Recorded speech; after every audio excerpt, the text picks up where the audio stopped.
we will go deep into how to have our finances. అంటే ఎవరు మనకి స్కూల్లో ఎడ్యుకేషన్‌లో ఈలు ఇలా నేర్పుతారు గానీ, ఫైనాన్సెస్‌లో ఇలా చేసుకోవాలి. మన ఫైనాన్సెస్‌ని ఇలా మేనేజ్ చేయాలి అనేసి మనకెవ్వరు చెప్పరు. రాబోయే 2, 3 నెలల తర్వాత ఆఫ్టర్ ఈ క్లాసెస్ తరువాత ఆహ్, I will just touch upon that. అవసరమైతే ఇంకా చాలా డీప్‌గా గూడా వెళ్దాము. దానికి ముందు అందరం గూడా ఒక స్టేజ్‌కి ఏంటి మనము గ్రాటిట్యూడ్ రాస్తూ, తర్వాత మనలోనే హీరో ఉన్నాడు అని తెలుసుకుంటూ, యాటిట్యూడ్‌ని చేంజ్ జేసుకుంటూ ఉండడం మూలాన ఏమవుతుందంటే we will be able to మనకి నెక్స్ట్ ఇంప్రూవ్ చేసుకోవాల్సిన ఫ్యాక్టర్ ఫైనాన్సెస్ అని మనకు అప్పుడు అనిపించినప్పుడు we will then touch upon that topic also. There is no need to be in a hurry, no need to be in అంటే మనకి వెంటనే హడావుడిగా మొత్తం ఈ రోజే finances. Those who are interested, please go through this 6 jar concept కానీ, లేకపోతే ఇప్పుడు బాగా అర్థం అవ్వాలి అని అంటే rich dad poor dad book కానీ చదువుతా ఉండండి. వాటిల్లో నుంచి నేను రాబోయే రోజుల్లో చెప్తాను, which is easy for everyone to understand. Okay. So we will now continue the class. మనకి కొంచెం టైం ఉంది కాబట్టి I will just tell a story.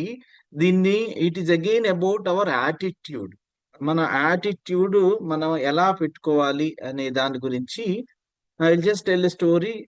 ఆ తర్వాత మన జీవితంలో కూడా ఇట్లాంటి విషయాలు మనకి ఎదురైతే ఏం చేస్తాము అనేది మీరు ఆలోచించుకోండి. I will just jump into the story of Navjot Singh Siddhu. Siddhu గురించి మీకు తెలుసా అండి?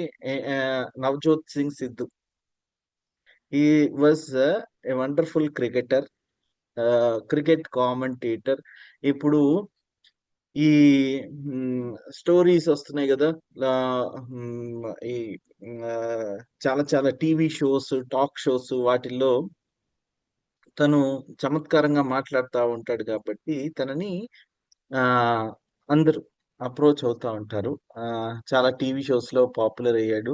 He was so popular that he has become a politician. And he has become 'Kapil Sharma' షోలో వస్తా ఉంటాడు. తర్వాత he has become a politician, public representative, MP and many many hats to him. అయితే how he has started అనేది just మీకు చెప్తాను. And మనల్ని ఎవరైనా విమర్శిస్తే మనము ఎలా రియాక్ట్ అవుతాం? మనం అంతా మంచి చేస్తున్నాము అని అనుకోండి. మనల్ని ఎవరన్నా ఆహ్, ఏదైనా విమర్శ చేస్తే హౌ యూ విల్ ఫీల్?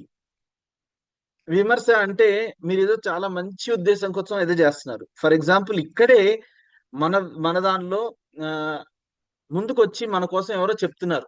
ఆహ్, ఈ ప్లాట్‌ఫార్మ్‌లో ఆహ్, కొంతలో కొంతమంది మనలో ఏమనుకుంటారు, ఈ మాత్రము మేము గూడా చేస్తాము. ఇది ఈ ఫైనాన్షియల్ ప్లానింగ్ మేము గూడా చేసుకుంటాము.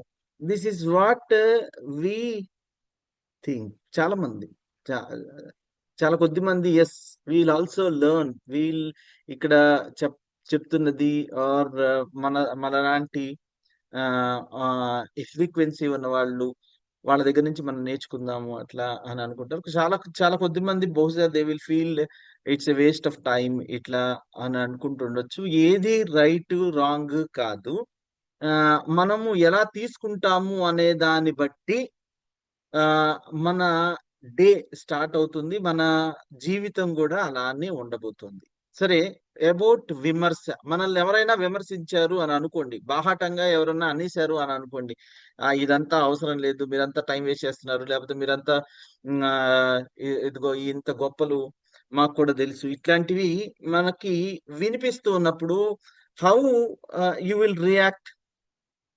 ఫస్ట్ టైము మనం మనల్ని డిఫెండ్ చేసుకోవడానికి ట్రై చేస్తాం. మనల్ని ఎవరైనా విమర్శిస్తే try to be in the story which I am trying to tell you. Don't think about any other thing. మనల్ని ఎవరైనా సడన్ గా విమర్శిస్తే, ఏదన్నా మనము బయటికి వెళ్ళి ఒక యూట్యూబ్ ఛానల్ పెట్టి మనం చెప్తున్నాము, లేకపోతే ఆ ఒక బ్యూటీ పార్లర్ నడుపుతున్నాము, లేకపోతే ఏదన్నా ఆ ఆ నలుగురికి పనికొచ్చే పని, మంచి పని చేస్తున్నాం, వాళ్ళకి అవసరం అర్థం కావడం లేదు.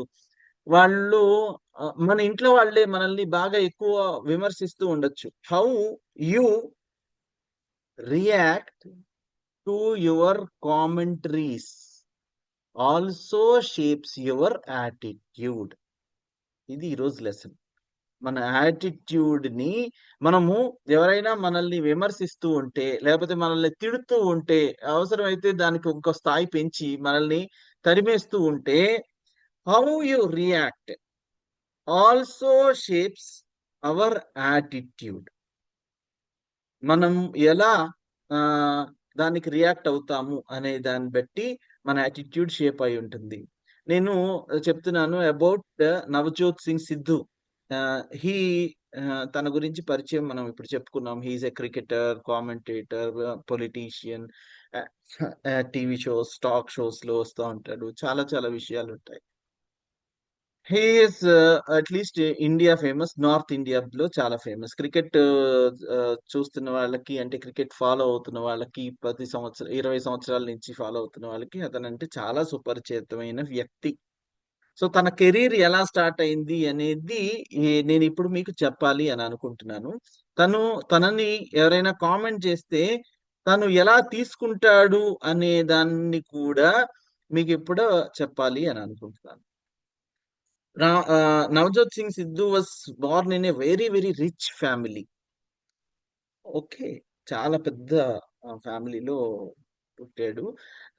అంటే నౌకర్లు చాలా మంది ఉండేంత పెద్ద ఫ్యామిలీలో పుట్టారు. చాలా ఆస్తి ఉంది. సరే, అది ఇంపార్టెంట్ కాదు. ఆ టైంలో చాలా ఎక్కువ ఆస్తి ఉంటేనే చాలా ఎక్కువ మంది కొత్తగా చేయడానికి ట్రై చేస్తా ఉంటారనమాట. క్రికెట్ అనేది తనకిష్టము అనేసి తన ఫాదర్‌కి చెప్తే, తన ఫాదరు క్రికెట్ అకాడమీలో జాయిన్ చేశాడు. సో, మన ఫాదరు ఆఫ్‌కోర్స్ ఇందాక మనం అనుకున్నట్లు చాలా డిసిప్లైన్డ్ పర్సన్. మనకి మనలో చాలా మందిలాగా పొద్దున్నే లేచి ఆహ్, వాళ్ళ అబ్బాయిని లేపి, "ఇదిగో బాబు, నువ్వు క్రికెట్ ప్రాక్టీస్ చేయాలి. క్రికెట్ ప్రాక్టీస్ చేయాలంటే నీకు స్టామినా గావాలి. స్టామినా గావాలంటే పరిగెత్తి రావాలి. ఎక్సర్‌సైజ్ చేయాలి. జిమ్‌కెళ్ళాలి. నీకు జిమ్‌కెళ్ళబుద్ధి కాకపోతే ఇదిగో మన ఎస్టేట్ ఉంది కదా! ఆ ఎస్టేట్ చుట్టూ 10 రౌండ్‌లేసిరా" అనేసి పొద్దున్నే లేపి చెప్పేవాడు. సో, తను ఏం చేసేవాడు అంటే సిద్ధూకి ఆహ్, కొత్తల్లో గదా! కొంచెం బద్ధకం ఎక్కువ. పొద్దున్నే లేచి ఎవడు ఇలా చేస్తాడు. I am very talented. నేను చాలా ఎక్కువ టాలెంట్ ఉంది గాబట్టి, మా నాన్న చెప్పినట్లు ఎక్సర్‌సైజ్ జేయాల్సిన అవసరం లేదు. అటు ఇటు పరిగెత్తాల్సిన అవసరం లేదు. ఆహ్, నేను చూసుకుంటాను. హార్డ్ వర్క్ చేయాల్సిన అవసరం లేదు. నేను I always I'm good at batting. నేను నా కాలేజ్ టీమ్‌లో the best batsman. So, I need not do అనేసి చెప్తా ఉండాడు వాడు. కానీ వాళ్ళ ఫాదర్ డిసిప్లిన్డ్ గాబట్టి ఆయనకి వచ్చి చూపిచ్చాలి. ఇదిగో నేను ఇంతసేపు పరిగెత్తాను అనేసి చూపిచ్చాలి. సిద్ధు ఏం చేసేవాడంటే, వాళ్ళ నౌకర్లకి డబ్బులిచ్చి, ఇదిగో నేను బయటికెళ్ళాను అని మా నాన్నగారికి చెప్పేసేయి. నేను మాత్రం లోపల లాకేసుకొని పడుకుంటా. ఏ ఆ తర్వాత ఒక అరగంట అయిన తర్వాత లేపు.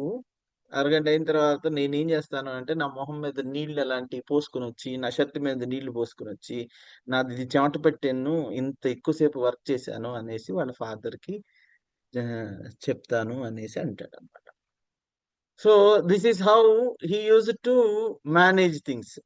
సో, ఆహ్, ఫార్చునేట్‌లీ తను కాలేజ్‌లో మంచిగా ఆడడం మూలాన he has got a place in the Indian cricket team national cricket team Indian national cricket team BCCI వాళ్ళు సెలెక్ట్ చేశారు. వాళ్ళు 1983 నాటి మాట ఇదనమాట. సో సెలెక్ట్ చేశాడు, సెలెక్ట్ అయ్యాడు తను 1983లో. అప్పుడు ఇప్పుడంటే T20లు వచ్చేసాయి. నేను యాక్టివ్ గా క్రికెట్ చూసేటప్పుడు అప్పుడు వన్డే ఇంటర్నేషనల్ మ్యాచెస్ ఉండేవి.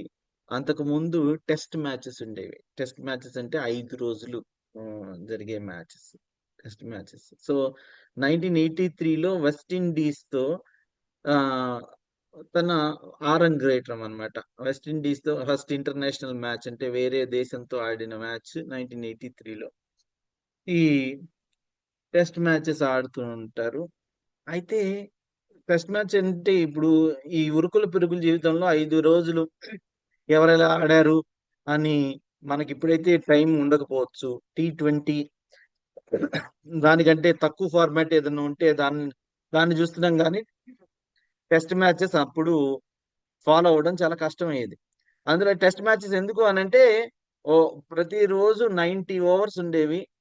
90 ఓవర్స్ లో 2 సార్లు ఆ, ఒక టీం వాళ్ళు ఆడతారు. 2 సార్లు అంటే ఫస్ట్ ఇన్నింగ్స్, సెకండ్ ఇన్నింగ్స్ అనేసి.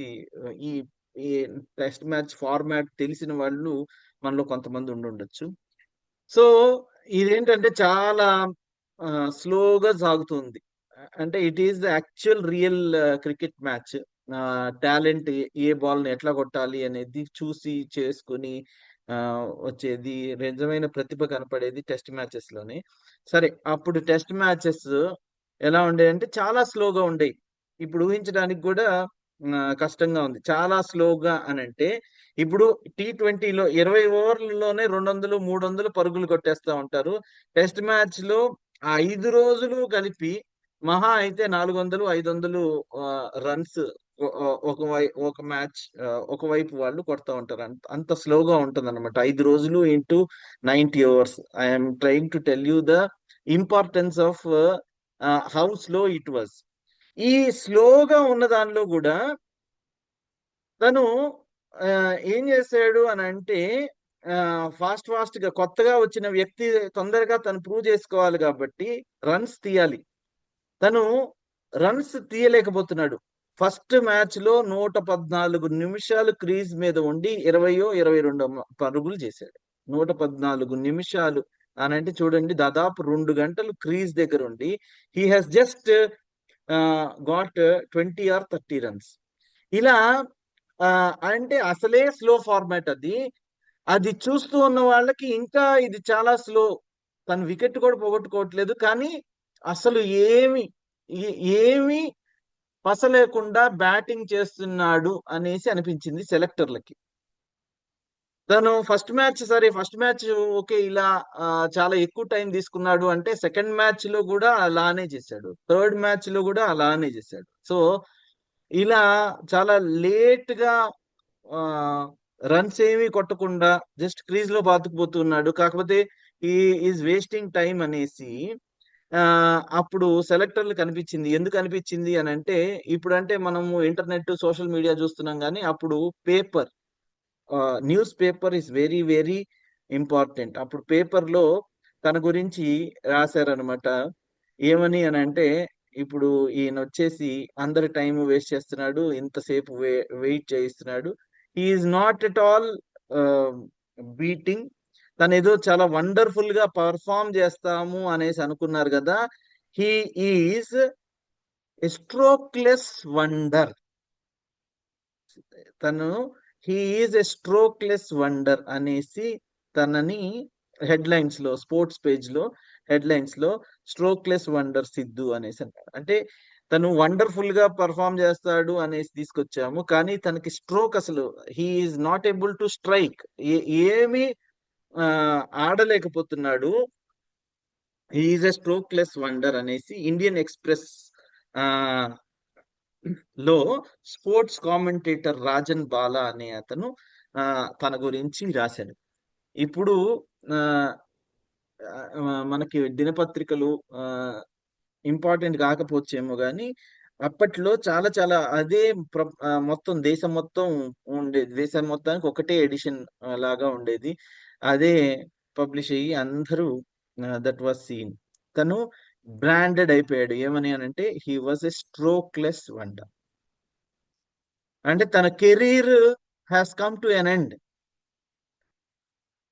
3 మ్యాచ్‌ల్లో తను ఎంతసేపు ఆడాడు, ఎంతసేపు మిగతా వాళ్ళని విసిగించాడు చూస్తున్న వాళ్ళతోటి సహా అనేసి దానిలో డీటెయిల్డ్‌గా రాసుకొనొచ్చారు. అతను అనవసరంగా సెలెక్ట్ చేశారు అనేసి బీసీసీఐ వాళ్ళకి చెప్పినట్లు అవుతుంది అన్నమాట. So, board of cricket control in India అని బీసీసీఐ వాళ్ళకి చెప్పినట్లు అవుతుందన్నమాట. సో, ఇప్పుడు సిద్ధు పొద్దున్నే న్యూస్ పేపర్ వచ్చిన తర్వాత హి వాస్ జస్ట్ స్లీపింగ్. వాళ్ళ నాన్న ఈసారి తనని లేపలేదు. నిద్ర లేపలేదు. ప్రతిరోజు నిద్ర లేపుతాడు గదా! మనం. So, he did not Wake him up. కాకపోతే ఈ పేపర్ వచ్చింది గదా! స్ట్రోక్‌లెస్ వండర్ అనేది అది హైలైట్ చేస్తూ స్పోర్ట్స్ పేజ్‌ని హైలైట్ చేస్తూ అది కట్ చేసి వాళ్ళ నాన్న అది కట్ చేసి ఆహ్, ఇంకో పేపర్ ఇది ఇక్కడ డిస్‌ప్లే అయింది అనేసి ఆ కట్ చేసిన ముక్కని ఇంకో కొత్త పేపర్‌ని ఆహ్, ఆయన దగ్గర పెట్టేసి ఎళ్ళిపోయారు. జస్ట్ ఎళ్ళిపోయాడు అంతే. ఏం మాట్లాడలేదు. సో, ఇప్పుడు మనల్ని మనము ఇందాక అనుకుంటున్నాం. మనల్ని ఎవరైనా విమర్శిస్తే, మనం మనల్ని ఎవరైనా నువ్వు కాదు అనంటే, నీకు పస లేదు అని చెబితే, మనం ఎలా రియాక్ట్ అవుతాము?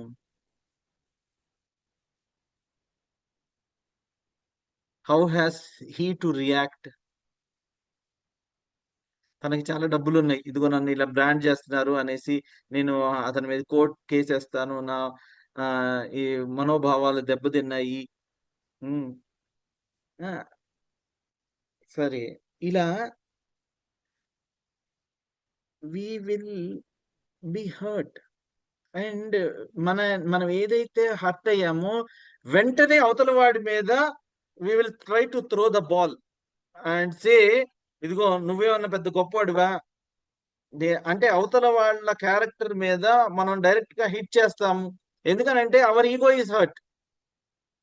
మనం ఎక్కడ బాగు చేసుకోవాలి అనేది ఆలోచించకుండా, మనల్ని ఎవరో అని నా అంతటోడిని నువ్వు అనగలిగావా? అని ఇలా we will try to again hit back వీలైనంత. ఏంటి? మనము లోపల ఉన్న ఉక్రోషం మన మీద మనకున్న ఆహ్, ఎక్కువ ఇష్టం గాని, మన మీద మనకు ఉన్న ఆహ్, ఆహ్, హ్మ్, ఒక స్టేజ్ లాగా మన దగ్గరకున్నాం. మనం ఒక పెద్ద స్టేజ్ అనేసి మనం అనుకుంటూ, ఎవరో మనల్ని ఒకళ్ళు అలా అంటే, మనం స్థాయిని దిగిపోయినట్లు మనం ఫీలయ్యి, మనం అదే స్థాయిలో ఎప్పుడు ఉంటాము అని అనుకుంటామంటే, మనము అహంభావంతో మాట్లాడడమో, పెద్దగా అరవడమో, లేకపోతే నేనింతే, నేను గొప్ప అనేసి ఎవరికో ప్రూవ్ చేయాలి అని అనుకుంటూ ఇంకా కిందకి దిగజారిపోతున్నాం.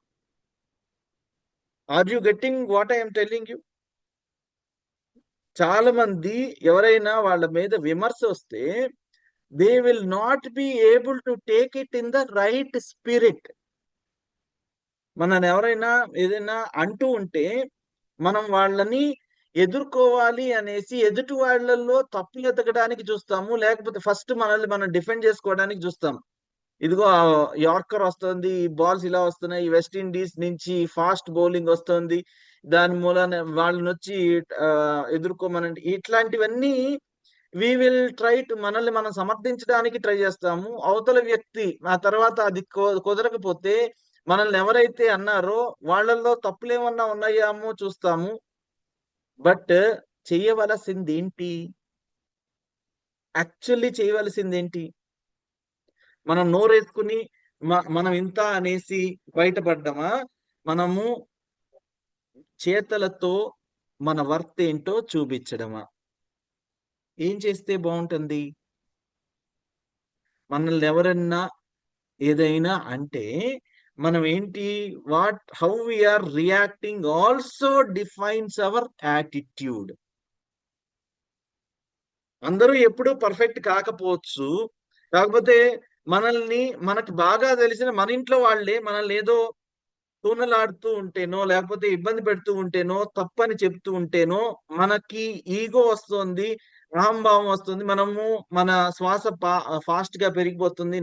నా అంతటోడిని, లేకపోతే నా అంతటి దాన్ని అవతల వాళ్ళు అనడానికి అవతల వాడికి అర్హత ఉంది అనేసి చెప్తా ఉంటాము. ఈ టీవీల్లో డిబేట్లన్నీ ఇలానే ఉంటాయి. ఒక పార్టీ వాళ్ళని ఇంకో పార్టీ వాళ్ళని అనుకోవడం, వాడేం తప్పు పెద్ద గొప్ప, లేకపోతే వీడు తప్పు చేయలేదా, అందరూ ఇలానే ఉన్నారా, దానిలో విమర్శని సరిగ్గా తీసుకోలేకపోవడం మూలాన ఈ సమర్థనా రీతులు, ఆత్మ సమర్థనా రీతులు, ఇవన్నీ అన్నమాట. నన్ను నేను సమర్థించుకుంటూ ఉంటాను. నేను రైటే అని చెప్తూ ఉంటాను. If I do like this, నేను ఎప్పటికీ I will never be able to answer. So ఇప్పుడు రాజన్ బాలా అనే అతను సిద్ధు గురించి రాశాడు. So how he has he has responded is, వాళ్ళ ఫాదర్ ఇచ్చిన ఈ పేపర్ కట్టింగ్ ని తను ఏం చేశాడు అని అంటే, he has stick to his mirror, తన రూమ్ లో తన అద్దానికి తన అంటించుకున్నాడు. ఏమని? You are a strokeless wonder అనేసి, అతన్ని స్ట్రోక్లెస్ వండర్ అని అద్దానికి అంటించుకొని, ఇక నెక్స్ట్ రోజు నుంచి I will be very very fast in saying this. నేను నా బుక్ లో కూడా రాశాను కాబట్టి I will not say say this elaborately. I will try to skip and fastly చెప్తాను. That has become his motivation. ఇలా రాశాడు కదా, ఈ రాతని మార్చాలి అని చెప్పి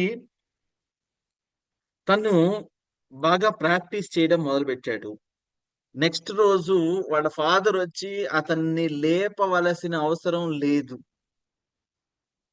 ఎందుకు? He has got enough motivation.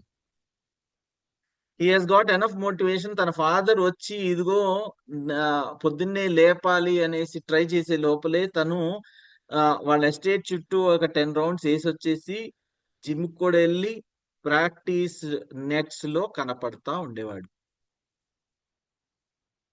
ఈసారి కూడా వాళ్ళ నౌకర్లకి లంచాలు ఇచ్చేవాడు. ఏమని అని అంటే, ఇదిగో నాకు బాల్స్ అన్ని ఆ ఎగిరిపోతున్నాయి. ఎందుకంటే ప్రాక్టీస్ చేసేటప్పుడు హీ యూజ్ టు హ్యావ్ ప్రతి బాల్ ని సిక్స్ ని ఎలా కొట్టాలి అనే పద్ధతులు నేర్చుకోవాలి అని తను వాళ్ళ నౌకర్లకి, ఇదిగో నాకు ఇటువైపు నుంచి ఇటువైపు నుంచి బాల్ అనేసి వాళ్ళకి బౌలింగ్ నేర్పించి వాళ్ళతో బౌలింగ్ వేయించేవాడు. వాళ్ళు ఎక్స్ట్రా వర్క్ చేస్తున్నందుకు ఈసారి కూడా వాళ్ళకి లంచాలు ఇస్తూ ఉండేవాడు.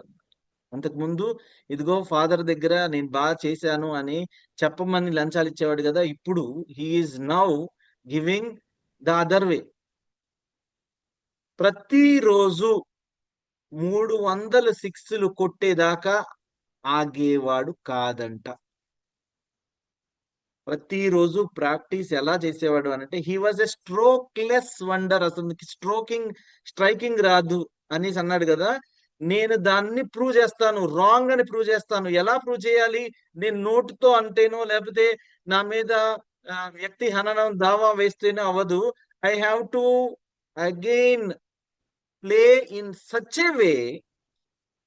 నేను నా నా ఆటని ఎలా ప్లే చేస్తాను అని అంటే, ఐ విల్ సీ దట్ ఎవరైతే నన్ను ఇలా తిట్టారో వాళ్ళే పొగిడేలాగా నా పనిలోని అంకిత భావంతో పని చేస్తాను అని చెప్పేసి ఆ రోజు నుంచి ప్రాక్టీస్ చేయడం మొదలుపెట్టాడు. ప్రతిరోజు 300 సిక్సెస్ కొట్టందే అతను నిద్రపోయేవాడు కాదు. ఒకటే పని. ఏమని? హీ హీ ప్రతిరోజు నిర్విరామంగా 300 సిక్సెస్, అంటే వాళ్ళకు ఉన్న ఎస్టేట్ బయటకి బంతి వెళ్ళిపోవాలి, కనపడకుండా వెళ్ళిపోవాలి. So that is how he has practised. And చూస్తూ చూస్తూ ఉంటే 1987 4 ఏళ్ల తర్వాత బీసీసీఐ మరో అవకాశం ఇచ్చింది దీనిని ఒక రంజీ మ్యాచ్ లో చూసి. 4 ఇయర్స్ అంటే తన గురించి రాసిన ఒక ఆర్టికల్ 4 ఇయర్స్ వరకు తనల్ని లోపల ఉండిపోయేలా చేసింది. లక్కీలీ 1987లో he has come in the Australia ODI match. ODI అంటే వన్ డే ఇంటర్నేషనల్ మ్యాచ్ లోకి 1987లో debut match in the ODI one డేలో ఫస్ట్ టైమే 5 సిక్స్లు 4 ఫోర్లు తోటి 73 రన్స్ తోటి he has got into the Indian cricket team. So ఇప్పుడు అప్పట్లో 50 ఓవర్స్ మ్యాచ్ లో 230 240 వస్తే చాలా ఎక్కువ అయితేనే 73 రన్స్ కొట్టేశాడు. Just imagine. So he was the hot favourite. తర్వాత జరిగిన 4 మ్యాచెస్ లో కూడా తన మినిమం హాఫ్ సెంచరీ కొట్టందే వెళ్ళేవాడు కాదు. హాఫ్ సెంచరీ దాటిన తర్వాతే తన హాఫ్ సెంచరీ అంటే 50 రన్స్ కొట్టేవాడు. ప్రతి దానిలో సిక్స్లు లెక్కలేనన్ని ఉండేవి. Because he has practised. ఇది చూసి ఈ 1987 చివర్లోకి సేమ్ రాజన్ బాలా అనే అతను, the cricket commentator in the Indian express, has given him the title the palm tree hitter. Palm tree అని అంటే తాడి చెట్టు. తాడి చెట్టుని కొట్టేవాడు. ఎప్పుడు అంటే తాడి చెట్టు అంత ఎత్తున ఉంటది కదా, తిన్న బాల్ తిను తిను స్ట్రైక్ చేస్తే తను కనపడేది కాదనమాట. పామ్ ట్రీస్ ని హిట్ చేస్తేనే బాల్ కనపడకుండా వెళ్ళేది. So he was called a palm tree hitter. So ఇప్పుడు జస్ట్ ఇమాజిన్ తను ఎంత కష్టపడి ఉంటాడు 4 సంవత్సరాలు, 1983 నుంచి 1987 వరకు.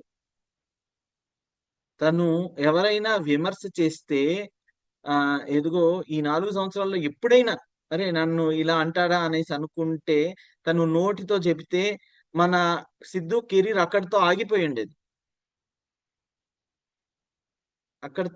ఉండేది. మనం కూడా వెంటనే అనాల్సి వస్తుంది. నన్ను ఇంత మాట అన్నాడా అనేసి వెంటనే ఉక్రోషం వచ్చేసి అవతల వాళ్ళకి మీద దుమ్మెత్తి పోయడానికి మనం రెడీ అయిపోతాం. కానీ మన యాటిట్యూడ్ మనం ఎలా ఫ్రేమ్ చేసుకోవాలి అంటే, మనల్ని ఎవరైతే విమర్శించారో వాళ్ళే వేణోళ్ళ పొగిడేలాగా మన యాటిట్యూడ్ ని మనం తయారు చేసుకోవాలి. ఎవరైనా బై ఛాన్స్ మనల్ని తిడుతూ ఉన్నా లేకపోతే మనలో తప్పులు ఎతుకుతూ ఉన్నా మన యాటిట్యూడ్ వేరే వాళ్ళ కోసం కాదు. It's not about others, it's about us. మనలో ఎవరైనా విమర్శిస్తే దాన్ని సద్విమర్శగా తీసుకొని దానిలో నాకేమైనా ఇంప్రూవ్ అయ్యేది ఉందా అనేది ఆలోచించుకోకుండా మనం అది ఆలోచించం. In fact we tend to react very very fast. ఎంతో ఫాస్ట్ గా రియాక్ట్ అయితే మన అహం అక్కడ చల్లారాలి కాబట్టి మనము అహం చల్లారే వరకు ఫాస్ట్ గా రియాక్ట్ అయ్యి అవతల వాళ్ళు అనేసి నువ్వేమన్నా గొప్పవాడివా లేకపోతే నువ్వేమన్నా గొప్పదానివా అనేసి అంటూ ఉంటాం. It should be not practised. మన యాటిట్యూడ్ బిల్డింగ్ లో బహుశా మనకి సంయమనము చాలా ఎక్కువ కావాలి.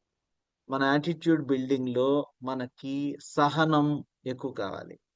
మన యాటిట్యూడ్ బిల్డింగ్ లో మనల్ని విమర్శని ఎదుర్కొనే తీరు, అద్భుతంగా విమర్శని ఎదుర్కొనే తీరు మనకి తెలియాలి. ఇఫ్ యూ హ్యావ్ దిస్, మీ విమర్శనిలో అవతల వాళ్ళు నా మంచి కోసం చెప్పారు. విమర్శ అనేది కూడా నా మంచి కోసం ఎక్కడైనా ఉందా?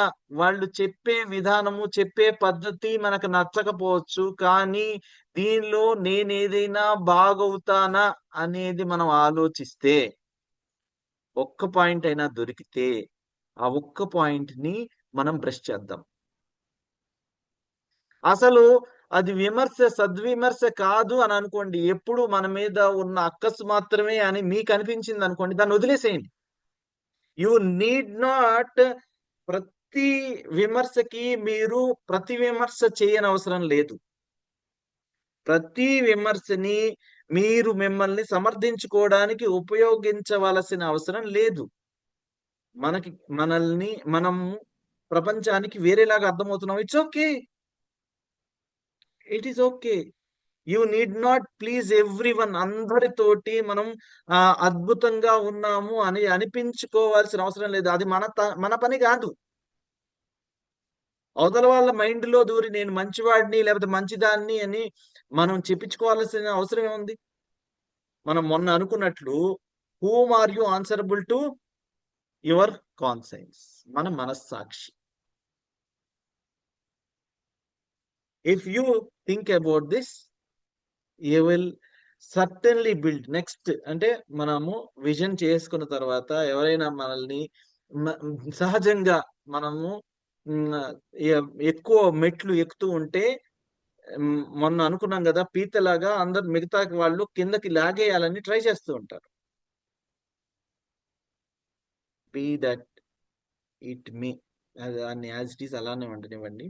వాళ్ళ స్థాయి ఇంతే అని అనుకోండి. కానీ మనం ఏంటి, ఉన్న స్థితి నుంచి ఉన్నత స్థితికి వెళ్ళాలి అని అనుకుంటున్నాం కదా. అలాంటప్పుడు we have to see as to where do we stand. సహనము, సంయమనము ఇలాంటివి అలవాటు చేసుకోవాలి. They build our attitude to a great extent. So that's it for today. మనకి కొంచెం డిలే అయింది. All the very best to all of you. Will meet on Monday. Thank you. Love you all. Thank you. Thank you, sir. Thank you, sir. Thank you so much. Thank you, sir. Thank you for sharing valuable information.